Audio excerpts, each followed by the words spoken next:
Hello friends, welcome in target nursing academy Jaipur. आज एनाफिजियो में हमारा मोस्ट इंपॉर्टेंट टॉपिक है ब्रेन। यानी कि जब हमने नर्वस सिस्टम स्टार्ट किया था तब हमने इसका क्लासिफिकेशन पढ़ा था। उसमें हमने इसके दो पार्ट्स पढ़े थे, एक सेंट्रल नर्वस सिस्टम, एक पेरिफेरल नर्वस सिस्टम। तो सेंट्रल नर्वस सिस्टम में जो हमने पढ़ा था इसके दो इंपॉर्टेंट पार्ट थे, एक ब्रेन और एक स्पाइनल कॉर्ड। तो जो आज का हमारा टॉपिक है वो हमारा है ब्रेन। यानी कि ब्रेन क्या है? नर्वस सिस्टम का पार्ट है, यानी कि पार्ट ऑफ नर्वस सिस्टम। और इसका जो वेट होता है वो कितना होता है? 1500 ग्राम, यानी कि 1500 ग्राम का क्या होता है हमारा ब्रेन। यानी कि हमारा जो ब्रेन है, जो स्कल के अंदर जो ब्रेन है वो कितना होता है? 1500 ग्राम का, यानी कि 1.5 किलो का हमारा टोटल वेट होता है किसका? ब्रेन का। और लाइज इन स्कल, स्कल के अंदर होता है। स्कल क्या होता है? हमारा जो ब्रेन जो होता है वो जो हमारा ये बोनी पोर्शन होता है, बोनी पोर्शन के अंदर क्या होता है? जो सॉफ्ट स्ट्रक्चर जो है उसको हम बोलते हैं ब्रेन।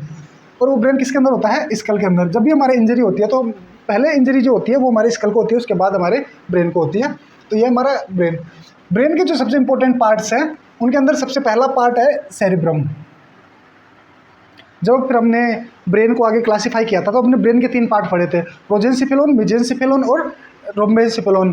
तो उसके अंदर प्रोजेंसिफेलोन में सबसे पहला जो हमने पढ़ा था उसके अंदर हमारा था सेरिब्रम। सेरिब्रम क्या होता है? सेरिब्रम हमारे ब्रेन का सबसे लार्जेस्ट पोर्शन होता है, यानी कि सबसे लार्जेस्ट पार्ट ऑफ ब्रेन।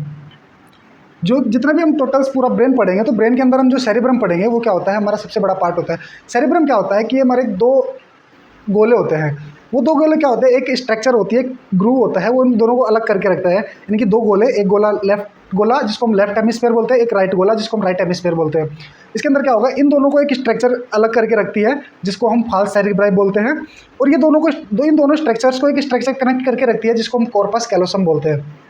यानी कि left hemisphere, right hemisphere separated by falx cerebri और कनेक्टेड बाय कॉर्पस कैलोसम। तो ये हमारे हैं सेरिब्रम, लार्जेस्ट पार्ट है। और इसके अंदर ये क्या होता है? 2 हेमिस्फीयर है, यानी कि ये 2 हेमिस्फीयर है जिनको ये जो स्ट्रक्चर है, ये जो ग्रूव स्ट्रक्चर है इसको हम बोलते हैं फॉक्स सेरिब्राई। यानी कि फॉक्स सेरिब्राई जो होती है वो इनको 2 पार्ट्स के अंदर डिवाइड करती है, यानी कि left hemisphere, right hemisphere divided by falx cerebri और कनेक्टेड बाय कॉर्पस कैलोसम। और ये जो कॉर्पस कैलोसम पार्ट जो है ये इनको क्या करता है? इन दोनों पार्ट्स को कनेक्ट करता है। यानी कि लेफ्ट जो हमारा लेफ्ट हेमिस्फीयर है इसकी इन्फॉर्मेशन राइट को देता है, राइट की लेफ्ट को देता है। इसके अंदर क्या बनता है? हमारा ऑप्टिक कियाज्म बनता है जिसकी वजह से हमारी जो आइज होती है उनके मूवमेंट का कोऑर्डिनेशन होता है। तो कॉर्पस कैलोसम क्या करता है? हमारे लेफ्ट एंड राइट हेमिस्फीयर जो होते हैं उनको कनेक्ट करके रखता है। तो यह हमारा सेरिब्रम की लार्जेस्ट पार्ट होता है ब्रेन का। और क्या होता है कि इसको सेपरेट करने वाली स्ट्रक्चर फॉक्स सेरिब्राई या फाल्स सेरिब्राई और कनेक्टेड करने वाली स्ट्रक्चर कॉर्पस कैलोसम। अब हम बात करते हैं हमारा जो सेरिब्रम है इसके कितने पार्ट्स होते हैं। तो इसके लोब्स ऑफ सेरिब्रम की बात करते हैं।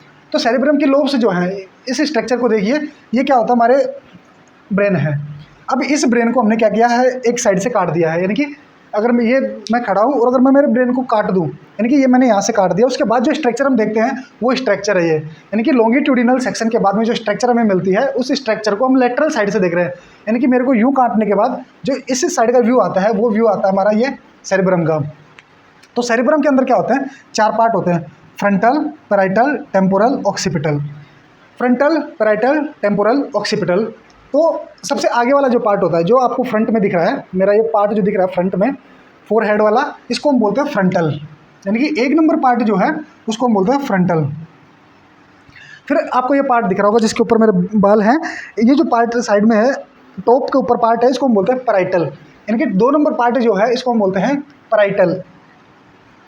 इसके बाद में आता है हमारा कान वाला पार्ट, कान के ऊपर का वाला पार्ट। ये जो पार्ट लेटरल में आपको दिख रहा है इस पार्ट को हम बोलते हैं टेम्पोरल, यानी इस पार्ट को बोलेंगे टेम्पोरल। और एक पार्ट होता है पीछे वाला, और पीछे वाले पार्ट को हम बोलते हैं ऑक्सीपिटल। यानी कि ये पार्ट जो होता है पीछे वाला इसको बोलते हैं ऑक्सीपिटल। तो ऐसे करके हमारे कितने पार्ट हो गए? 4 पार्ट, फ्रंटल, पैराइटल, टेम्पोरल और ऑक्सीपिटल। फ्रंटल, पैराइटल, टेम्पोरल और ऑक्सीपिटल, यानी 4 पार्ट हो गए। अब आता है कि इन चारों पार्ट्स के अंदर बीच में क्या होता है? एक स्ट्रक्चर मिलती है जो इन पार्ट्स को डिवाइड करती है, इन पार्ट्स को कनेक्ट करके रखती है। जो फ्रंटल और पैराइटल के बीच में जो सल्कस होता है इसको हम बोलते हैं सेंट्रल सल्कस या रोलैंडिक सल्कस। सेंट्रल सल्कस या रोलैंडिक सर्कस किसको बोलते हैं? जो फ्रंटल और पैराइटल के बीच में होता है। एक होता है इसके बीच में, पैराइटल और ऑक्सीपिटल के बीच में।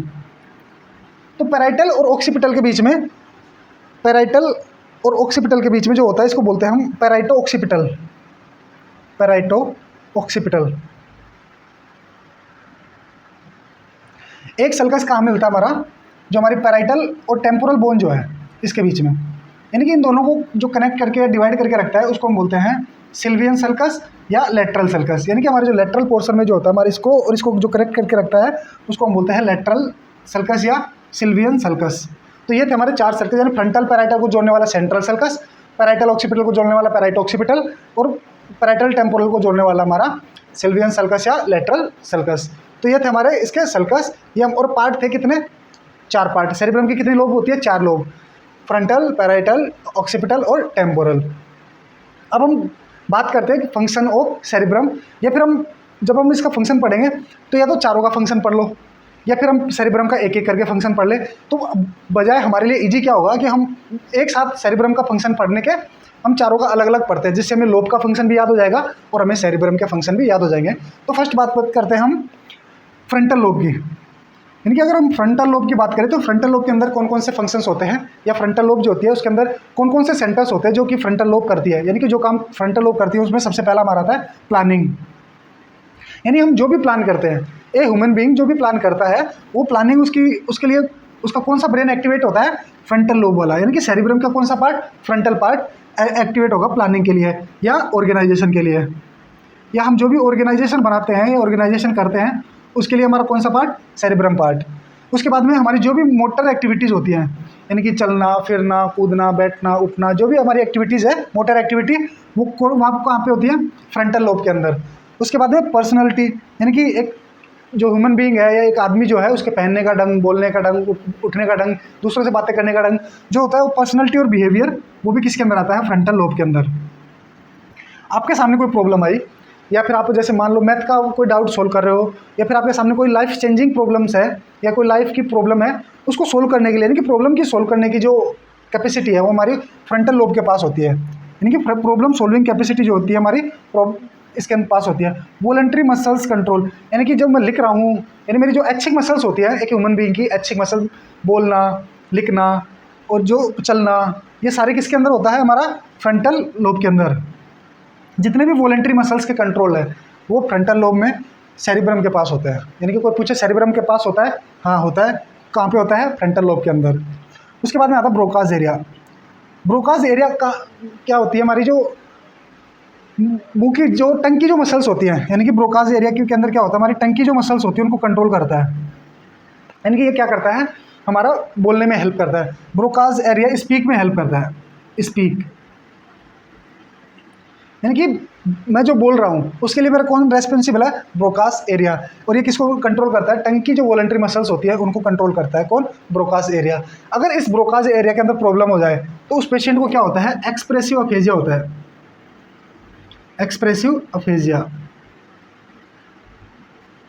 यानी कि वो अपनी बातों को एक्सप्रेस नहीं कर पाता। अगर उसके अंदर एक्सप्रेस नहीं कर पा रहा है तो बोल नहीं पा रहा है, एक्सप्रेस नहीं कर पा रहा है, एक्सप्रेसिव अफेजिया। प्रॉब्लम किसके अंदर, ब्रोकास के अंदर। अगर मैं बोल रहा हूँ और आपको समझ में नहीं आ रहा तो इस ब्रोकास एरिया की प्रॉब्लम नहीं है। मैं बोल रहा हूँ आपको समझ में नहीं आ रहा, फिर वो है हमारी वर्निक्स एरिया की। यानी कि वर्निक्स एरिया की जब हम पढ़ेंगे तब उसकी प्रॉब्लम होती है। इसके अंदर क्या होता है, रिसेप्टिव अफेजिया, आप रिसीव नहीं कर पाते। तो ये था हमारा फ्रंटल लोब के अंदर, कि फ्रंटल लोब के अंदर क्या क्या होता है, planning, organisation, motor activity, personality, behaviour, personality और behaviour, problem solving, voluntary muscles control, Broca's area, ये हमारे किसके अंदर होते हैं, हमारे फ्रंटल लोब के अंदर। उसके बाद में हम बात करते हैं जो हमारा पैराइटल लोब है। पैराइटल लोब जो कौन सी है, ये ऊपर वाली जो हमारे लेटरल से ऊपर टॉप के ऊपर, ये पैराइटल लोब, इसके अंदर होता है परसेप्शन। परसेप्शन को याद रखने के लिए हम क्या करते हैं, इसको करते हैं T3P2। T3P2 के अंदर कौन कौन से परसेप्शन आते हैं हमारे, सबसे पहला आता है टेस्ट, टच और टेम्परेचर। यानी कि टेस्ट, टच और टेम्परेचर किसके अंदर होते हैं, हमारे पैराइटल लोब के अंदर। और इनको क्या बोलते हैं, परसेप्शन। परसेप्शन में कौन कौन से हैं, टेस्ट, टच और टेम्परेचर। इसके अलावा क्या होगा, हमारा pain, taste, touch, temperature, pain किसके अंदर आएंगे? हमारे परसेप्शन के अंदर। और वो कहाँ पे होता है? परसेप्शनल एरिया पैराइटल लोब के अंदर। पी से परसेप्शन, ठीक है। उसके बाद में आता है मैनिपुलेटिंग ऑब्जेक्ट्स। मैनिपुलेटिंग ऑब्जेक्ट्स का मतलब है कि अप्रोक्सीमेशन जो होता है हमारे ऑर्गन्स का, वो जैसे मैं मेरे दोनों हाथ को पास ला पा रहा हूँ, ये हमारा मैनिपुलेटिंग ऑब्जेक्ट्स।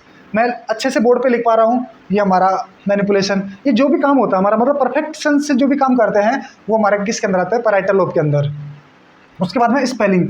स्पेलिंग का मतलब है कि मैं बोल रहा हूँ और आप में से कोई लिख रहा है, तो वो लिखना किसके अंदर आता है? हमारा स्पेलिंग के अंदर। स्पेलिंग एरिया, और स्पेलिंग एरिया कहाँ पे होता है? पैराइटल लोब के अंदर। यानी कि पैराइटल लोब रेस्पॉन्सिबल होती है किसके लिए? आपकी लिखावट के लिए। उसके बाद में आता है सेप्टियल अवेयरनेस। सेप्टियल अवेयरनेस क्या होती है? कि मैं मेरे सराउंडिंग के बारे में अवेयर हूँ, आप भी अपने सराउंडिंग के बारे में अवेयर हो। फॉर एग्जाम्पल इसको समझते हैं, सेप्टियल अवेयरनेस को ऐसे समझना कि अगर मैं इस ब्लैक वाइट बोर्ड पे लिख रहा हूँ, तो लिखते टाइम मैंने कहीं पे भी ऐसे नहीं लिखा कि इस कॉर्नर से स्टार्ट होगी, मैंने इस कॉर्नर पे लिखा। यानी कि मैंने कभी भी ये नहीं लिखा, मैंने सारा क्या लिखा है?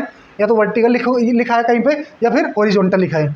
जहाँ वर्टिकल लिखना था वर्टिकल लिखा है, जहाँ हॉरिजॉन्टल लिखना था वहाँ हॉरिजॉन्टल लिखा है। यानी क्यों? या फिर जैसे हम खाना खा रहे हैं, तो खाना खाते टाइम क्या होता है कि हमारा हाथ जो होता है, चाहे लाइट नहीं भी हो, अंधेरा भी हो, तो हमारा हाथ सीधा कहाँ जाएगा? मुंह के अंदर जाएगा। यानी कि अगर मेरे को चलना है, तो मेरे चलते टाइम मैं अपने पैरों की तरफ नहीं देखता, मैं सिर्फ अपने कदम उठाता हूँ और चलता जाता हूँ। तो ये किसके अंदर आता है? सेप्टियल अवेयरनेस के अंदर। यानी कि मैं चाहे कितना ही वो हो, तो मैं सीधा ही लिखूंगा, यूँ सीधा ही लिखूंगा। मैं खाना खाऊंगा तो मेरा हाथ जो होगा सीधा मुंह में ही जाएगा। ऐसा नहीं है कि मेरा हाथ मिस कर जाए, कि इसकी जगह कान में चला गया, नाक में चला गया ना। मैं चलूंगा जब मेरे पैरों को मुझे उठा के देखने की जरूरत नहीं है कि मेरे को अब लेफ्ट पैर उठाना है, अब राइट पैर उठाना है, ऐसा नहीं होता। तो उसको बोलते हैं सेप्टियल अवेयरनेस। यानी कि जो काम हम ये अच्छे से कर पाते हैं, उसके लिए कौन रेस्पॉन्सिबल होता है? हमारा पैराइटल लोब। तो ये था हमारा पैराइटल लोब, यानी कि फ्रंटल लोब कंप्लीट हो गया और पैराइटल लोब कंप्लीट हो गया।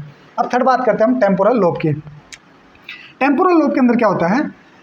Temporal lobe first one memory, यानी कि मेमोरी को स्टोर करने के लिए, मेमोरी जहाँ पे हमारी स्टोर होती है वो होती है हमारी टेम्पोरल लोब। लेकिन याद रखना, हिप्पोकैम्पस और एमिगडाला क्या होते हैं? शॉर्ट टर्म मेमोरी को लॉन्ग टर्म मेमोरी में बदलने के लिए हेल्प करते हैं एमिगडाला और हिप्पोकैम्पस, लेकिन स्टोर करने के लिए टेम्पोरल लोब। याद रखना, ये माइन्यूट चीज़ है ना, कि मेमोरी स्टोर होती है टेम्पोरल लोब में, और उसको शॉर्ट टर्म से लॉन्ग टर्म कन्वर्ट करने के लिए हिप्पोकैम्पस और एमिगडाला यूज काम आता है। उसके बाद में आता है रिकॉग्नाइज फेस। आपने मेरे को देखा और दोबारा आपने मेरे को पहचान लिया, तो वो किसका, वो काम कौन करता है? टेम्पोरल फेस, टेम्पोरल लोब के अंदर। उसके बाद में आता है वर्निक्स एरिया। वर्निक्स एरिया का क्या काम होता है? वर्निक्स एरिया हेल्प करता है बोलने में, लेकिन कैसे बोलने में? किसी ने, मैंने आपको कुछ कहा, मैंने आपको कहा कि आप वर्निक्स एरिया के फंक्शन कमेंट बॉक्स में लिखो, तो आपने इस बात को समझा। आपने इस बात को समझने के बाद, मतलब यार मेरे को बोलने के बजाय आपने क्या क्या कमेंट बॉक्स में लिखा, तो इसका मतलब आपको वो बात समझ में आ गई। यानी आपने इसके बारे में कमेंट बॉक्स में लिख दिया, इसका मतलब मैंने बोला, आपने समझा और उसको लिख दिया। अगर वो जो आपने समझा है, help in understanding, help in understanding